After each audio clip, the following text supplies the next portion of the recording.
Hello, this is Jesper Logren and I make videos for YouTube, and I'm really trying to make videos for those who want to challenge mindset and do something different in the workplace, not doing the same thing as everyone else.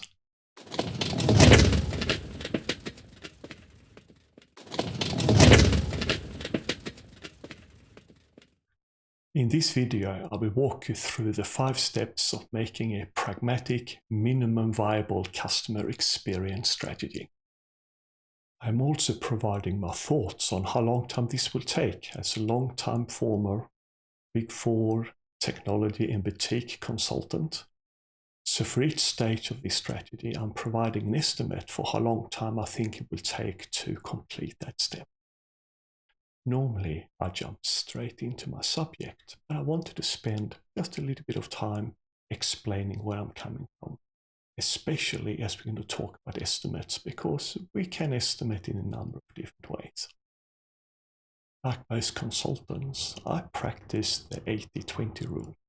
That is getting 80% of the outcomes or the results for 20% of the effort. This is very important in consulting because often you need to approximate because you don't know everything up front. Approximation itself is a fascinating subject, and for anyone interested, I can strongly recommend The Holographic Universe by John Talbot, a very interesting book, really about approximation and how everything approximates everything. So where do we start? Well, not surprisingly, by putting the customer in the middle. It is easily said, but it is much more than words. It's a mindset and a practice of putting ourselves in the shoes of our customers and experience what they are experiencing. Putting the customer first. Well, what could be easier? But harder than it seems. Putting the customer first does not mean putting them in the center stage of revenue or profit conversations. But understanding how much we can sell to a customer is not the same as how much we know about the customer. This understanding is a prerequisite for building an effective customer experience strategy because it provides better insights and data to interpret what comes out and their behaviors in customer touchpoints. And ultimately, it is this understanding that separates a customer experience strategy from sales strategy. Okay, we have managed to put the customer in the center, but it looks awfully lonely. Let's bring it some context. Oh no, that's far too much. That's much better. My favorite color blue. Very nice. There are different approaches, but I prefer to start with identifying touch points. And a touch point is when a customer or a prospective customer interacts with us. That makes the approach customer-led and hence an ideal starting point for a customer experience strategy. And if you have some views or opinions on this approach, perhaps you prefer to approach it in a different way, please let us know in the comments below the video. I often start with mind mapping to keep things unstructured and open to define the initial context. I then switch to customer journey view beyond the initial brainstorming. This is an example from a previous transformation project I ran for a software company selling software as a service education products. But how would we do it and what will it cost? How would you approach it? It may seem daunting and near impossible, but consultants are often thrown challenges like this, and the typical response is to quantify the unknowable through assumptions that either rule things in or out, or best of all, provide a ballpark estimate. For this engagement, I have made the following assumptions. A customer with a minimal budget who wants no frills or unnecessary overheads and who wants quick, actionable insights. An agile approach where funding for the next step is approved based on the successful completion of the previous step, and a team of 2 are performing the work, typically 1 senior and 1 junior.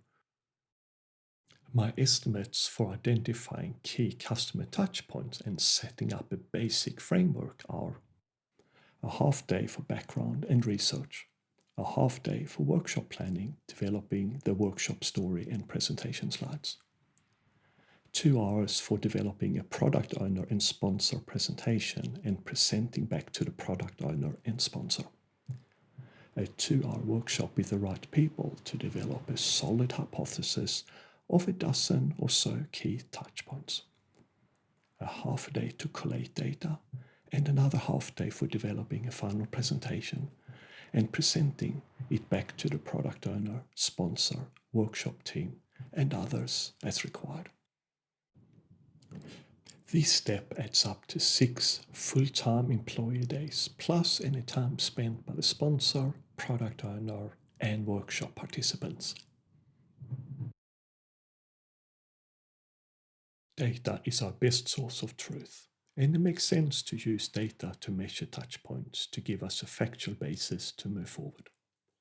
Measuring the customer experience at each touchpoint helps us understand what's going on so we can create a baseline or a current state. In this example, Net Promoter Score, NPS, was used to measure customer satisfaction. If you don't have access to customer data, you may be able to use data from operational systems to approximate the customer experience. My estimate for this step, again using 2 resources, would be 1 day research and investigation into data sources such as operational systems, help desk systems, etc. to form the initial customer experience hypothesis. A half day for workshop planning, developing workshop story and presentation slides. 2 hours for developing product owner and sponsor presentation and presenting it back to the product owner and sponsor. A 2-hour workshop with the right people to validate and or expand data sources, and another 2-hour workshop with the right people to validate and or improve the hypothesis. A half day to collate data, and half day for developing the final presentation and presenting to product owner, sponsor, workshop team, and others as needed. Total effort for this step would be 7 full-time employee days.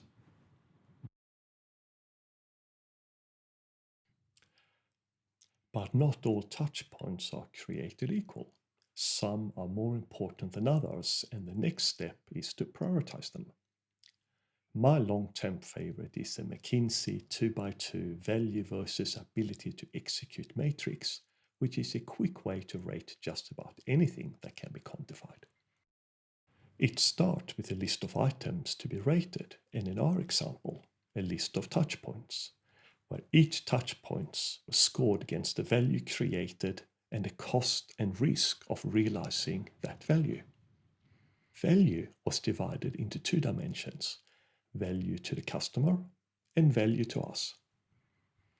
Value to the customer in this spreadsheet has a 2 times multiplier, making it twice as important as value to us. Ability to execute was based on the most difficult barriers, and in this case, data quality and data access. McKinsey made it famous by mapping the y-axis against value and the x-axis against ability to execute, creating a 2x2 matrix where each quadrant advocates a different approach. The top right quadrant is do now, and is also called quick wins or the no-brainers. The bottom right quadrant is tactical, with high ability to execute, but it is generating limited value. The top left quadrant is strategic, high in value, but with low ability to execute. And the bottom left is do never or do last. Mapping touchpoints and their scores against the matrix produces this picture. One tweak I like is to draw a line across the matrix, creating a shortlist with everything above the line. This produces a richer set of options because the do now quadrant tends to be the least populated quadrant. A customer-centric view can also be produced by changing the dataset. The advantage of breaking down value and ability to execute into subdimensions is the ability to combine different data dimensions to create different views. The ability to develop a matrix with prioritized touchpoints is a powerful communication tool, especially when communicating with executives.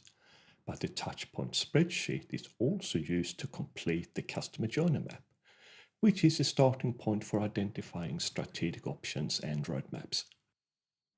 My estimate for this stage are half day for workshop planning, developing workshop story and presentation slides. 2 hours for developing a product owner and sponsor presentation and presenting it back to product owner and sponsor. A 2 hour workshop with the right people to rate touchpoints using available data. A half day to collate data and a half day to develop the final presentation and presenting back to product owner, sponsor, workshop team and others as needed. This step requires 2 resources, 2.5 days each, which gives a total effort of 5 full-time employees. What insights and actions can we take? They often fall into one of these categories. Launch immediate initiatives to address key problem areas and realize immediate benefits. This is often a good option if there are quick wins with minimal technology impact. Design and run a proof of concept to test the benefits identified in one or more touchpoints. This is often a good option if a technology solution is needed. Do a deep dive into one or more touchpoints to gather more data and draw better insights.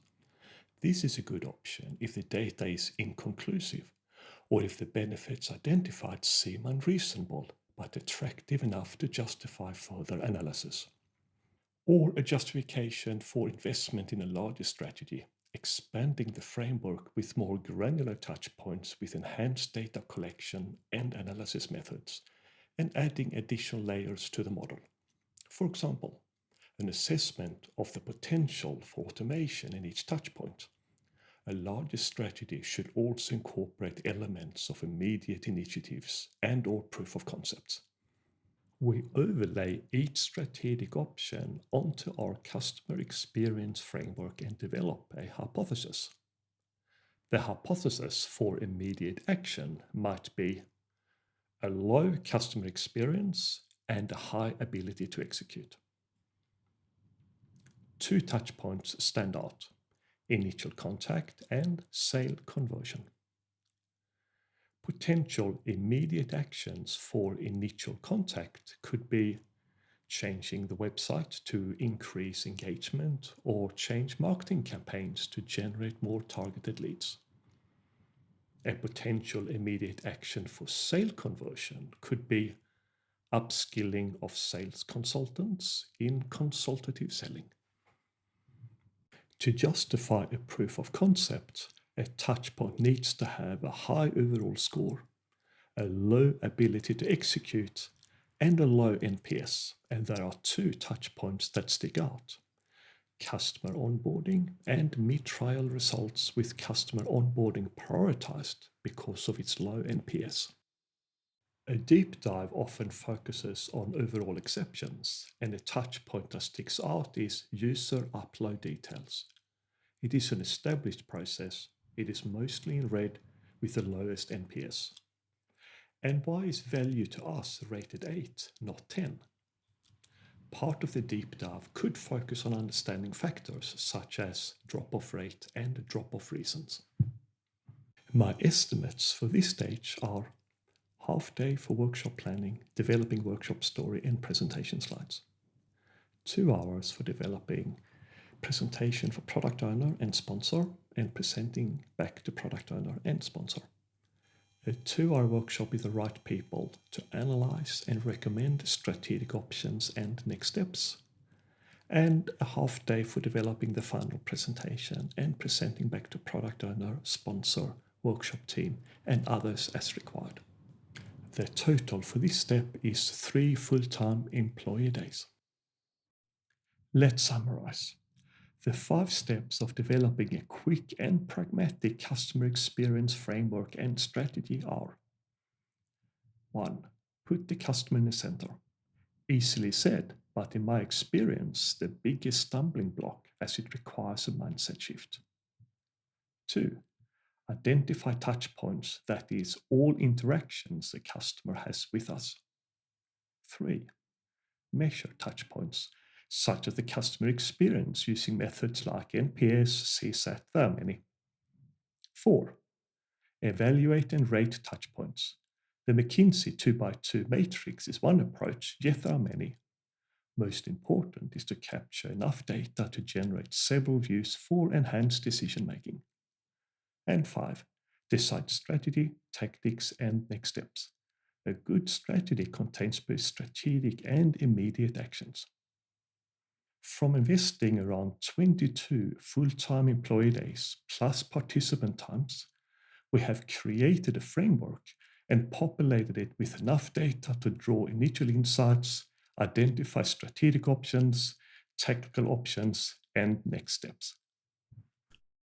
And if you're enjoying this video, please hit the like and the subscribe button. I look forward to seeing you in my next video. Take care until then.